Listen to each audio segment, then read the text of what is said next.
Na fraudsters. Yes. Okay, tuongea maneno ya fraudsters with John Kamau, financial forensic expert, also a partner at PricewaterhouseCoopers. But the idea that fraud is on the rise, we all know it, anecdotally, but really just how much? Is hacking a form of fraud? That's the front page of our Daily Nation today. Hacker's paradise. We're living in not a gangster's paradise, but a hacker's paradise. What other forms of fraud exist, whether it is against individuals, against institutions, against the government, and if there is any way to protect ourselves. Tunafanyaje hivyo? Karibu sana, John. Asante. It's good to have you in studio. Before anything else, Jano will share a quote with you. Say if it resonates with you, if it speaks to you. I always leave the option of or not. Mariam allows for agency. She's just like, come on, you don't resonate. It's also okay. Yes. Ali Masri once said, democracy without ethics is like a body without a soul. Yeah. It resonates with me. I suppose, we say democracy is a government of the people, for the people, by the people. And without ethics, and speaking to the conversation around fraud, if you have fraud, for instance, in voting, you probably will end up with representatives that are not for the people. If they are not ethical and they are not looking out for the interest of the people, then again, the government can't be said to be for the people, by the people. So clearly, I think without ethics, you really can't have democracy.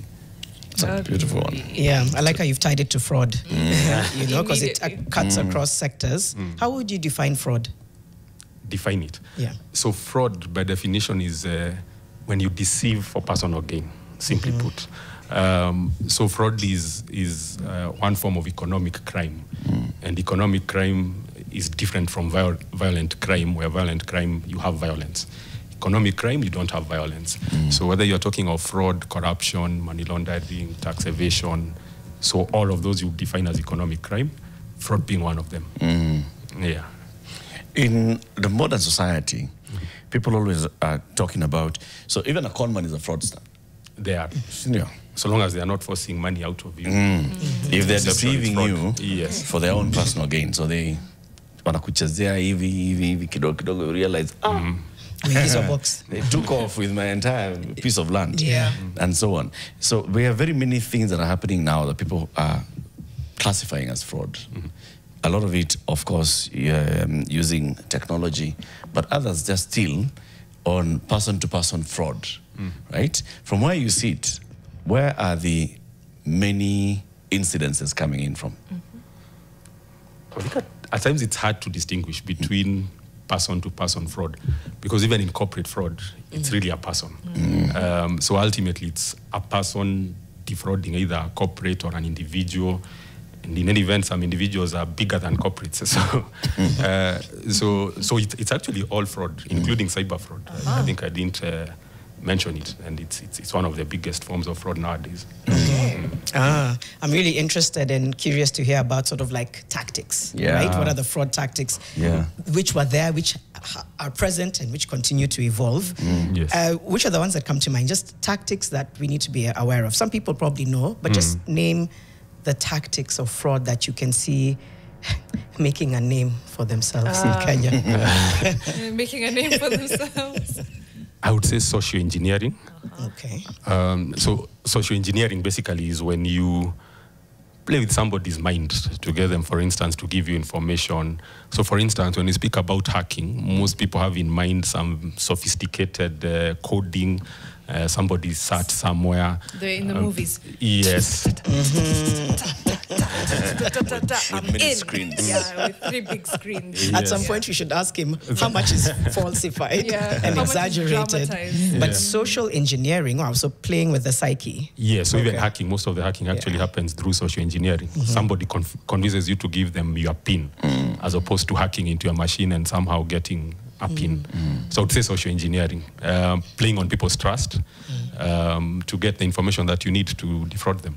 Okay, so I'm just like, hey John, could I like take a picture with like the back and the front of your debit card, just for fun? Yeah. Or it seems harmless. Yeah. I mean, what you've said is it sounds like it's something that's probably happened countless times. I'm trying to think of whether I would just, when would I need to take a, I think only if the bank asks, but I can see how it seems innocent. Right. I need the picture, front and back, of your card in order to especially for someone you to you're access doing the service. business with, or you Exactly. think you're doing Yes. business with. They're like, yeah, please send me the front and the back, and then kidogo kidogo. To confirm your identity. Yeah. Okay. That's social engineering. That's the most prevalent one, you would say. And it's wide, right? I guess it's wide because it cuts across. Whether you're talking of cyber fraud, whether you are talking about asset misappropriation, or even corruption, for instance. I guess when a politician is playing with your is playing with your mind, you could call that social engineering to get them to vote for you. So that's Yeah. That's 100% social engineering. I know. So maybe list under social engineering the most pervasive tactics used in Kenya. I know you've spoken to some: fraud, corruption. Which other things would people know? Oh, this is part of social engineering, which is a bigger title for the fraud that people experience. Like social engineering, like the categories. The umbrella is like social engineering is like umbrella. Yeah, I would say tuma kwa hii number because We talked about it this evening. It's common. Yeah. So I would say that's prevalent in terms of numbers. But in terms of loss, quantum of loss, cyber fraud for sure. Okay. That's where people are losing a lot of money. And in the corporate world, we also see a lot of consumer fraud, where you're actually being defrauded by your customers. So at times, they won't be your customers. It could be somebody pretending to be your customers. Yeah. But there's also quite a bit of that. Let's actually get into the numbers. Just want to know how much money we are losing to fraud, all types of it. I know it's a very big question because how do you even, amalgamate all that data? But any insights you have as to how much we're losing on an individual basis and as a country and as corporates to fraud? So that's one of the biggest challenges in economic crime, measuring it, because in a lot of the times you don't even know that it's happening.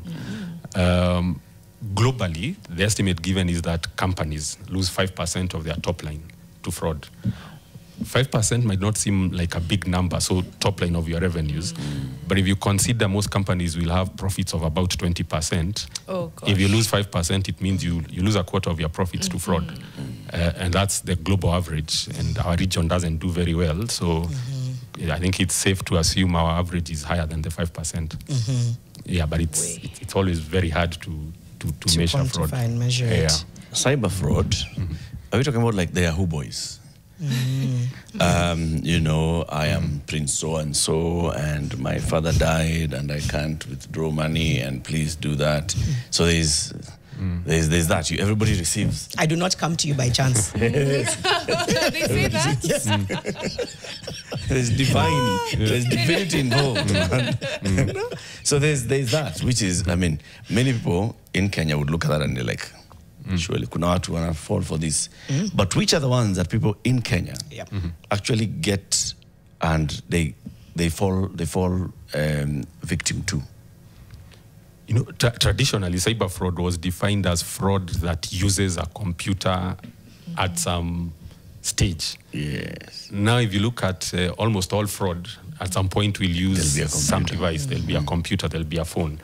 So cyber fraud can be quite extensive in terms of definition. But yes, the Yahoo boys, that's one form of fraud. Romance fraud is big, especially in the West now. You have things like spoofing, where somebody sends you an email pretending to be John Kamau, and then they get you to transfer money. So that's quite common, I would say. Phishing, where you are getting information, you send an email, and you want to get access. That is also very common. But again, in terms of giving a definite answer to say that this is the type, it's hard because also fraud evolves quite quickly. Yeah. It does. Yeah. Let's go through actually those that you've mentioned. You talked about, let's start with like romance fraud, big in the West. What does it look like here? I think for us, it's a mixture of all of those things, like you said. It's, hi, my name is Anne. I work for the United Nations in Kakuma, and I'm looking for a partner. I don't know, is that romance fraud? Romance fraud. Is that a different? Because it comes through the phone, the text. And she's always in some refugee camp, or he's always in some refugee camp, always works for a big NGO, making 6 figures, but is just looking for love. Is that romance fraud? You've not got a Kenyan partner. Yeah, looking for a Kenyan partner. Yes. Yes. That is romance fraud. I think you could also say Tuma Fair and you're not coming could also be romance fraud. I was because about it's to ask deception. And it's for economic gain and there's loss. When does it become fraudulent? What's the line between Yes. Between deceiving and personal gain.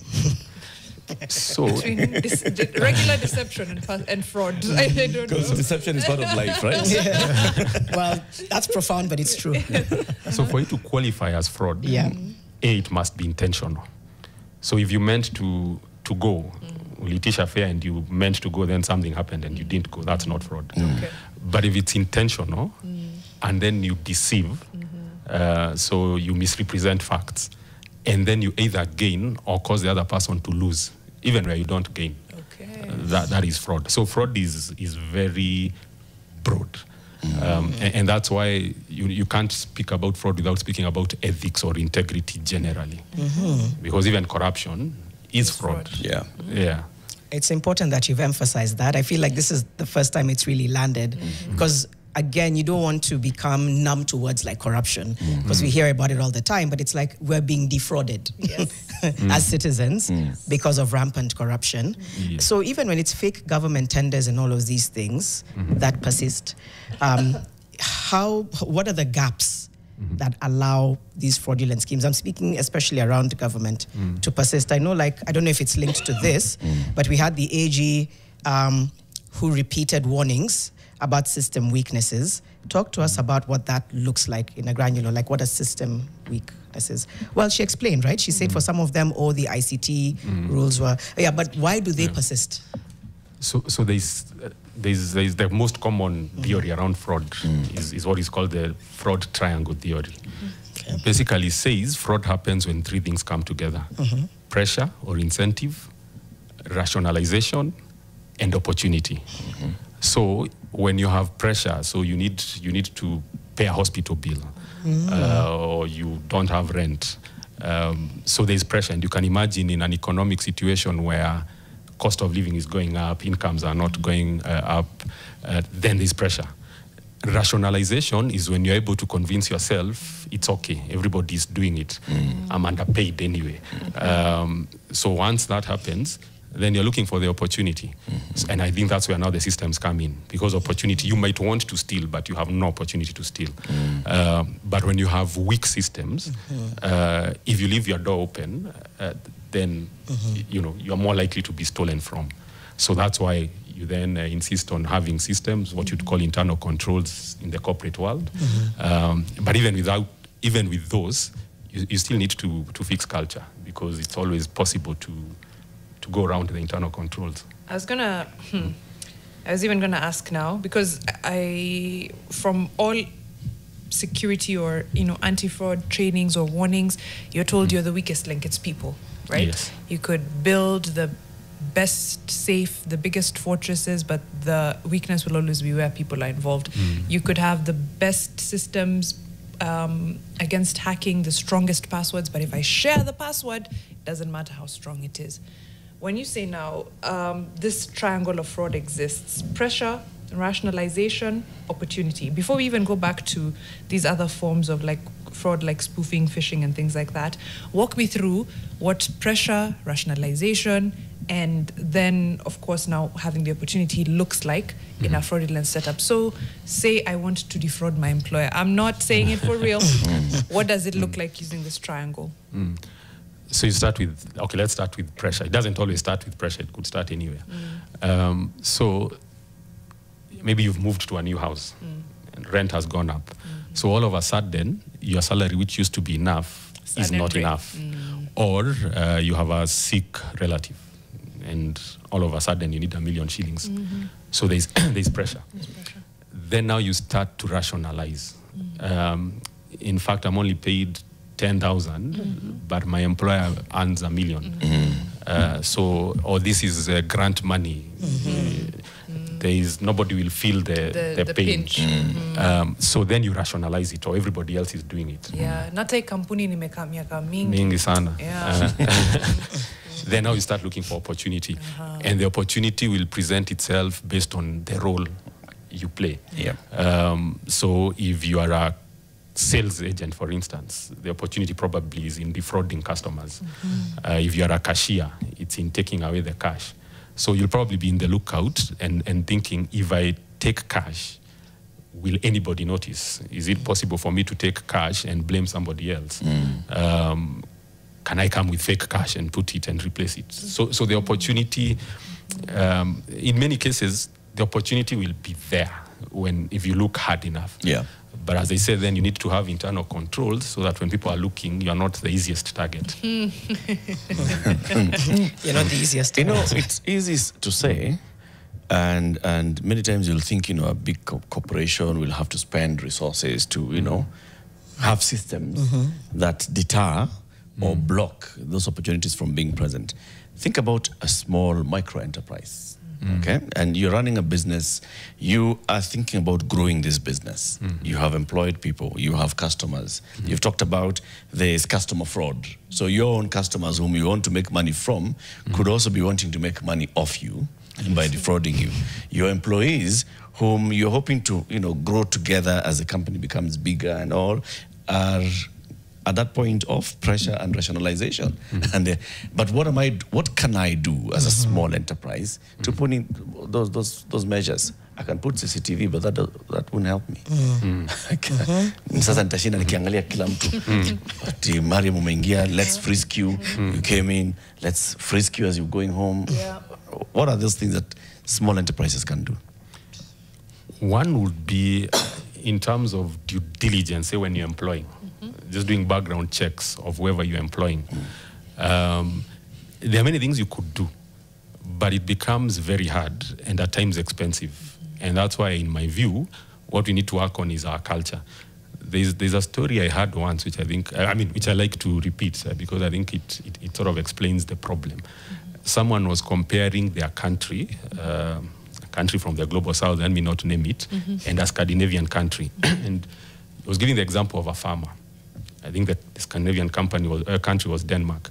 That if you are a farmer in Denmark, you go, you milk your cows, you put the milk somewhere in a dispenser, and customers will come, dispense the quantity that they need, and leave the exact amount of money. So you see, you don't need to invest in any other control. In anti-fraud control. Yes, but in a country, we use Kenya as an example, you don't trust that the customer will come and just dispense enough milk and leave the money. You're diluting the milk so you can sell more. Add water. The threshold of trust is that tiny. So that your 3 liters is now 4.5. Yes. That's from you. Then now the person also you're selling to. I even assume you are ethical. Now, let's think the best of you as Mariam the farmer. Okay. Now, if you can't trust the customer to come and dispense and leave the money, then you probably need to employ somebody to do the dispensing. Then you also don't trust that person. So you then employ an auditor to come and audit. Then you also don't trust that people won't break in. So you come and put up a fence. You know, all that cost ultimately will have to be transferred to whoever is buying the milk. So when you're buying the milk becomes much more expensive because of the cost of fraud, even where fraud is not happening, but the cost of trying to prevent it is so high that even your business becomes unsustainable. So, and to Eric, to your question, then it's difficult, and that's why then fraud or lack of ethics generally will then affect economies in ways that people don't know it, because it becomes very difficult. Without trust, putting in controls is difficult. Then you'll have people who decide, I'll not employ anyone, I'll just do what I can myself, which then limits your opportunities for growth. But there must be some fixes. But I mean, we can come back after the break to just speak to, just what are the low-hanging fruits. Also speak to whether AI, I'm sure it's played a role in maybe scaling the threshold of fraud. So we can come back and speak to that. And then it's just reminded me, IBC is spending more because of trust. So it goes back to what John is saying. The lack of trust is expensive and ethics. And it costs us. It's coming up to 7:30. We'll be back after this break. Actually, let's get back into conversation with John Kamau on matters fraud. I'm trying to remember where we had left off. Janu, you had asked him about the fixes. Yes, about the fixes. I think that's what, because you were saying, I like that John is really harping on about ethics and culture as like the core fix. And so now what are the other low-hanging fruit fixes that people can just use to protect themselves? Because otherwise we're just hyper-vigilant. Right. You know? I wanted to know before we get into the fixes, for because I feel like a lot of these are targeted to, yes, individuals and to corporations through individuals. But I don't know for governments, what are the areas of weakness as well? Yeah, and it's still people, but what are the specific areas of weakness for government? And then now we can get into the fix. Yes. So, and thanks. So, I, as you've rightly said, people will be the biggest issue, number one. But then you get into systems, the lack of systems. So, for instance, systems and internal controls. So, you'll have a system. Let's take an ERP system or a computer system.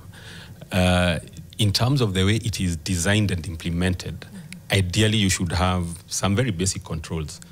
One of which is make a checker, for instance, which means whoever makes a transaction, somebody else needs to check it for it to be completed. So that is a basic control that has always been there. But you find, whether it's government, whether it's private institutions, there are many where there's no make a checker control. One person can do everything. Wow. You know, you have people. So they're lying to us when they tell us kumebaki signatory moja. They're lying. No, not always lying. Yeah. There will be, but the challenge, and that's why I say people is the biggest issue. Like for most people, even when you have 5 signatories, the last 4 rely on the strength of the person that has signed before them. Yeah. So you might have 5 signatories, but after the first one signs, the second one signs on the strength of the first one signing, and then the third one on the second one signing. So when you actually ask people, why did you sign this fraudulent transaction? Did you not check? And they'll tell you, I am supposed to sign 1,000 transactions a day. Realistically, am I able to go through all of them? So when you're designing the systems, then you need to take into account such things. And I think there was a question around AI, for instance. Yes. So if you have, say, banks or the Ministry of Finance, Treasury, CBK, people who are transacting thousands, at times millions of transactions, you need to be able to pick the fraudulent ones. And that's where things like now AI or data analytics comes in, where you then are supposed to invest in systems that will analyze the transactions and flag the ones that are likely to be more suspicious. And then the people looking at the transactions can have a more focused look on the suspicious ones.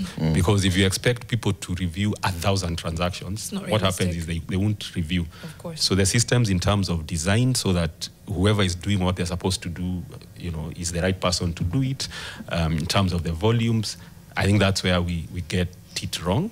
And the challenge is when you don't have enough resources, for instance, to invest in the right systems, then that becomes a challenge. And maybe to the fixes, one of the quickest fixes is awareness, fraud awareness.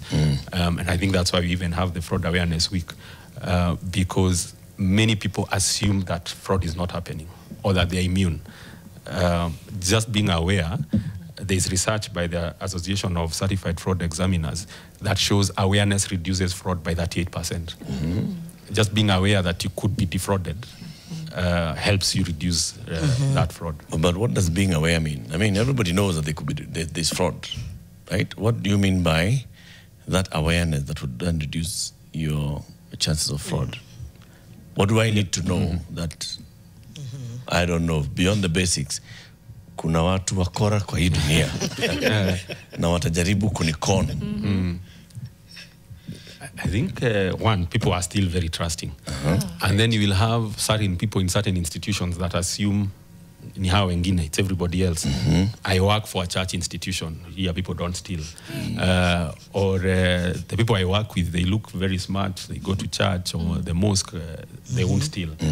So awareness or maybe HR why would they come for me? Yes. I don't keep the accounts. Mimi Yeah. si treasurer wa chama. Yeah. I can see that. I can see what he's saying in terms of. So you the assume that perception. Yeah. It's not You're you. immune. It won't happen to you. Yes. Okay. So there is that assumption that it won't happen to you, but there is also knowledge of the types of fraud, what we call typologies. So if you only know of the very basic forms, then you assume that you're immune. There is one example again I remember where, for instance, because trackers, people know that the driver at some point can open the container and remove things. So people put seals, and they seal the lock. But then there was a situation where what used to happen is that the drivers would remove the hinges. So they remove the entire door, but the steel is still intact. So if you don't know that can happen, Right. you will be in fool's paradise, imagining that you've put in place controls. Right. So that's why then it's important to whether by yourself or to get somebody who is aware of the typologies and the forms of fraud that are happening to advise you, so that then you're on the lookout. And to train your people, so that if you're an organization, one problem is that people assume that if you do anti-fraud measures, it means you don't trust your people. And then you forget a lot of the fraud that happens is actually from external parties. So it might be that people internally are not defrauding you, which unfortunately is also not the case. And therefore, you want to imagine you are immune, but then you forget that you have the whole world out there trying to get in. So if your people are not aware of the fraud typologies and what controls can work for those typologies, and the fact that for fraud, controls are not enough. Because, for instance, if you have the maker-checker, which would say segregation of duties, it works if the maker and the checker are not colluding. But when they collude, it stops being an effective control. So just that knowledge and awareness then goes a long way in introducing As we continue the fixes, I think there's also a sense of shame for people reporting fraud, right? Yes. So again, how do you go around reporting fraud? Maybe walk us through the policies and acts that exist. But I think there is a shame that comes with reporting, right? There is. Anecdotally, it's just you feel so foolish that somebody was able to siphon this much money, so people don't report. So how do we encourage people to strip themselves of that shame, and what policies and frameworks exist to allow people to report? And you're very right. So there's shame, and there's reputation as well. So for instance, if you are a bank, you don't want it out there that you are being defrauded, because then you fear that people will not trust you with their money. Share price going down. Yeah, exactly. Or just deposits dwindling because people are not bringing the money to you. People don't trust you. Yes, or in worst case scenarios, you can have a bank run where everybody goes and tries to withdraw their money. So because of that reputation concerns and shame, a lot of fraud is not reported. And by it not being reported, it means, for instance, you have a fraudster that will defraud one bank today and move to another bank and get employed and defrauds it again, because they were never reported by the initial, by the bank that they defrauded the first time. And of course, banks are taking action or moves to try and share that information more widely. With each other. With each other. Because you also have to contend with data privacy issues, the fear of being sued. But there's need for there to be platforms where that information can be shared more widely. But in terms of then what needs to happen for the shame, I think people need to speak about it more. Even at an individual level, it's actually, you feel stupid when you've been conned. So most people will decide, okay, I can live with it. But when you don't report, it means the fraudster is free to go and defraud the next person. That's true. So I think, and that's why, we have the Fraud Awareness Week, to let people know that fraud is actually quite prevalent. In the last survey we did as PwC, we do a global economic crime survey every 2 years, where we ask the respondents, in the last 2 years, has your institution suffered fraud? In the last one we did in 2024, 79% of Kenyan respondents said they had suffered fraud. And even the remaining 20%, chances are either they did not want to admit Or they or did not they know. don't know that they've suffered fraud. Because also, most institutions don't investigate fraud properly. So they either don't investigate fraud properly or they look for other means of recovering their money. So for instance, part of the reason why in our region interest rates are so high is because you have very high default rates. And why do you have high default rates? It's because people con banks. So you go and come with fake titles. So one way of dealing with that is to increase the interest rates of the people who are repaying to cover for the people who are not paying. So everyone gets affected. So in not dealing with the problem of fraud, we then all get to pay for it while not dealing with the problem. So the problem expands and we, like the case I gave of the farmer, you increase the price of milk instead of actually dealing with the ethics issue and then making the milk But more how affordable to effective is everyone. the investigation here? What have you seen in terms of the system taking it seriously, people investigating, people being found culpable, people being jailed? Because again, another reason people don't report, will the system help me? It goes back to trust and ethics. But have you seen it being combated to a point where you feel like we're moving somewhere, or do we still have a very long way to go in terms of police and relevant authorities? We are making efforts, but it's a challenge here, and not just here, but across the world. You know, one, like you spoke about the evolving nature of fraud. So traditionally, you had things like forgery. And everybody, police, were trained to look for forgery. You had document examiners. Now we've moved to cybercrime. How many people can actually, say within law enforcement, or even within forensic units or internal audit departments within organizations, how many people can actually investigate a cyber fraud where you have a hacking from some person in Eastern Europe? So there's the investigation bit of it. Sorry, that reminds, I don't know what story we're covering or what you're talking about, where someone was defrauded of a lot of money and went to the police station and the wakamwambia andike kwa ubi, either robbery or something of the sort. Oh, was it when we had the digital baraza with the parents around children and online security? Yes. So, a child was basically used, you know, to defraud the mom because he gave the bank details and everything. No, actually, he made transactions with her bank details, right? And someone is just urging you on, buy this, that. They go to the police station to write a statement, atiandika robbery. Like, that case is obviously going nowhere. So then that doesn't instill much confidence in the system. But continue with your answer. And even I was going to ask the same thing, and prosecution rates for fraud. So that's just investigation. So in terms of, for instance, what is the capacity of the DCI from a cyber investigations perspective? Can their lab cover all the cyber frauds? So you will have challenges with investigation. You will have challenges with prosecution. How many prosecutors would have the capacity to prosecute a cyber fraud incident? You will have a capacity issue with judiciary. How many judges will understand when you start talking of domains and logs and user IDs? So you find even when you do an investigation, because we investigate and do litigation support, where we go as expert witnesses, to try and sort of translate whatever you've seen in language that can be understood by the people that need to make judgment is difficult. I remember in one case we did, not in Kenya, and the case went to a parliamentary committee.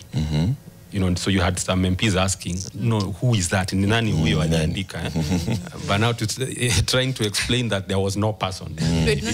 Right, like it's there's. So money was transferred. Through some cyber fraud. And so it happened within the system. But you see, the committee wants to understand. They want one person. They want someone to say, Mariam is the one that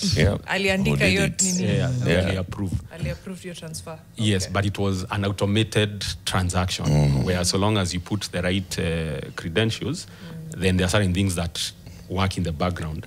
So you have these cases where you have a man-in-the-middle attack. Somebody is able to come in between the transaction from when it was initiated to when it is concluded. Okay.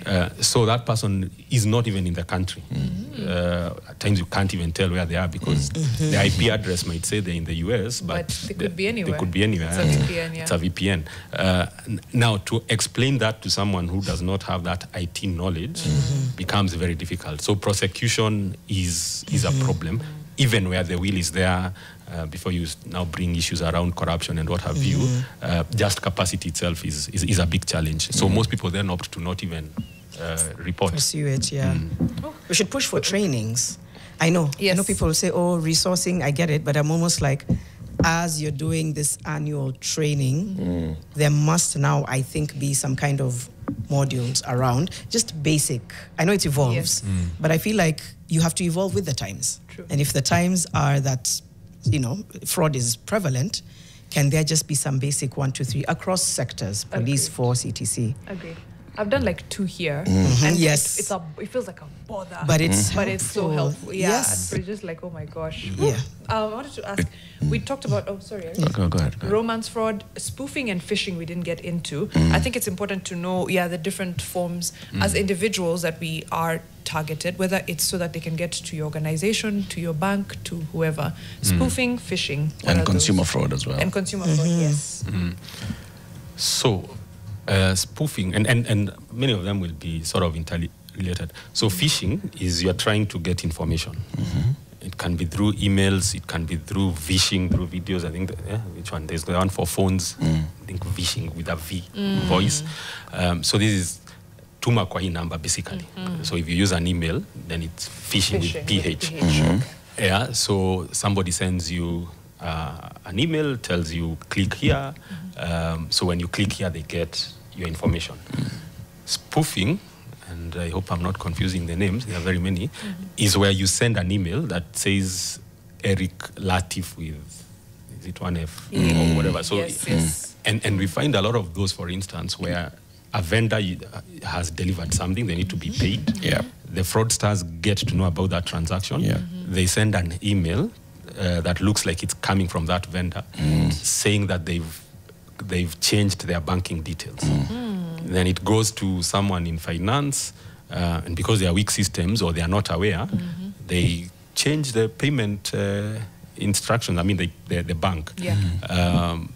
So then they send the money to the fraudsters. There was one case actually we investigated not too long ago where that happened. The money went to the US? And the bank in the US sort of, because banks also do their KYC, they monitor fraud, suspicious transactions, they picked it up and they returned the funds. Oh, that's good. But when they did, the fraudsters, this person in finance wrote back to the fraudsters because thinking that they say the money has been returned, and the fraudsters gave them a different bank account, and they sent the money to the UK, and the money got lost. So speaking to that awareness, they say lightning question. doesn't strike twice, but Imagine. apparently It can. It can. It can and it does. Yeah. So there was that phishing, spoofing. There is Yes. consumer fraud, is where like you're a bank and a customer either like the example I gave of loans, where the customer comes with a fake title deed, then you end up giving money to them. Or if a customer came with fake money and gave you money. So these are the people that you are doing business with, who are then defrauding you. And actually one of the major risks that we have nowadays is also vendors, especially from the IT space. You see, in this world of APIs where you have everybody connecting to your system so that you can offer services to customers, that means you also give them access to your systems. So then you have either the vendors themselves being fraudulent, or they are some of their employees, and then they have a way into your organization. So that then also becomes a challenge from a third-party risk perspective. Yeah, but consumer fraud is, so long as it's your consumer and they are defrauding you, it's consumer fraud. Or situations where then a fraudster, like I think the example you are giving of, and it happens quite a lot, an old woman or man somewhere, their granddaughter or grandson gets access to their PIN, they start transferring money from the bank account. You know, now that's consumer fraud in that from the bank's perspective, that's the customer actually being defrauded. Yes. But now the challenge is the person being defrauded, because they don't know it's their grandchild that was doing it. Right. They go to the bank and say They accuse the bank. Somebody has stolen my money. So then it becomes a challenge even to banks, because the banks can have very strong controls, but if the general public is not aware about the risks that they are faced with, and that awareness is not built, then it becomes a challenge to everyone. So was there another? In the world of e-commerce, Yes. where you're doing very many transactions and purchasing online, and so you're entering your card number plus back of the card. Okay. Yeah. How do you protect that from that also being abused? Because you're going there. I mean, you're making a purchase here. You go somewhere else. You see, you make a purchase, and you're using your card to make the payment. Once you've given the details of that card, you have no guarantee that it's a single use information that you've given. How do you protect yourself from such? I would say one is avoiding going to suspicious sites, because a lot of cases where people again are defrauded is because you are in a site somewhere that probably even you are ashamed to say that you are there, and it won't be a well-known brand, but for most brands, say if it's Nation and I'm paying for a subscription, chances are I know the Nation website. I will go to the website. I can check that it's the Nation website. It would be very difficult for someone to come and replicate the entire website such that you go, you open a few pages and everything is working. So just being on known trusted sites helps.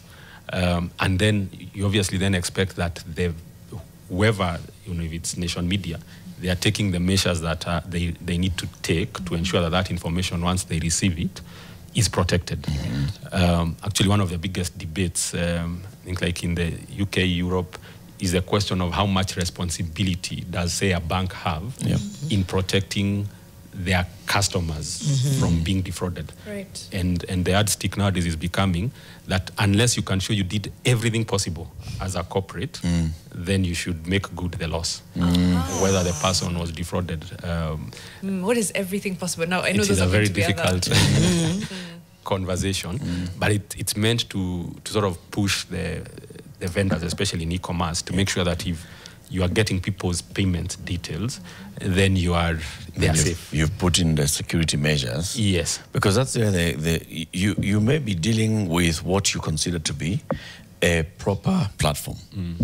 But then that platform is hacked. Yes. And the information that they are carrying is what is taken. And that information includes my financial details. Yes. Sometimes not even optional. I don't choose to go on eTims or KRA. I have to, but they've been hacked. So it's like, is there really a fix there? Or it's come and buy at some point? Because some of them are not optional. I have to pay my power bill. KPLC has been hacked. The KAA. Oh my gosh. Yeah, He's looking at a list. To what extent? You operate on a Google platform or Gmail platform. If we heard today that Gmail was hacked, now to what extent would the hackers get access to your personal information? And what's that personal information? Right. A lot of it includes your financial information as well. Yes. Yeah, so and it's a big headache to corporates, to governments, but so there are measures. So for instance, keeping your data encrypted, such that even if someone was to hack and get into that database, they would need a key to decrypt the information for it to make sense to them. Then you have things like... that's the corporate doing it, not That's me. the corporate doing it. Then you have things like multi-factor authentication. Yes, where if it's a bank transaction, they will also send a message to your phone. So that even if somebody was to get the data, they would still need something additional. Right. Gmail is fantastic at that. Yes, that will not be stored in the same place. Janet, is it you? Are you signing in? You're just like, where did we go, Sana? But you're right. I'd rather be bombarded with that. But so there's the multi-step authentication. Yeah, multi-factor authentication. There's encryption of data. And then there's just like having firewalls and measures to protect that data from hackers so that it's hard to hack.